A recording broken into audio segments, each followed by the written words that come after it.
معكم جواد مزيان رئيس جمعية الآباء مدرسة التعليم الصحية.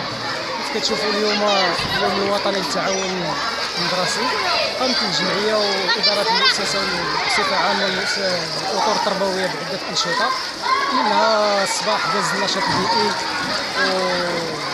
وفي المساء داز النشاط الرياضي. قمنا بعدة أنشطة. النشاط الرياضي تقدمنا بماتش ديال كرة القدم وألعاب القوى وكرة السلة. وحاليا كما كتشوفوا من الخلف ديالي كاينه مسابقه ثقافيه قاموا بها الاساتذه الكرام الله يجزاهم بخير.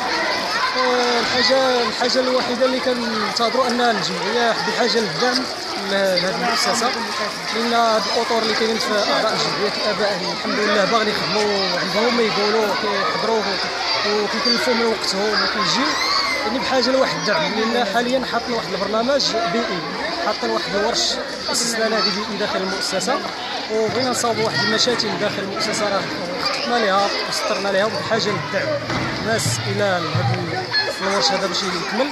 واحد الانجاز غيكون ان شاء الله هنا داخل المؤسسه في الساحه، واحد النافوره ان شاء الله بواحد الجمال في الرايه الوطنيه، وغتكون واحد النافوره معها في الخلف ديالها غيكون واحد النشيد الوطني. كنتمناو من اي جهه مسؤوله تقدم الدعم تجي مرحبا تفضل وشكرا.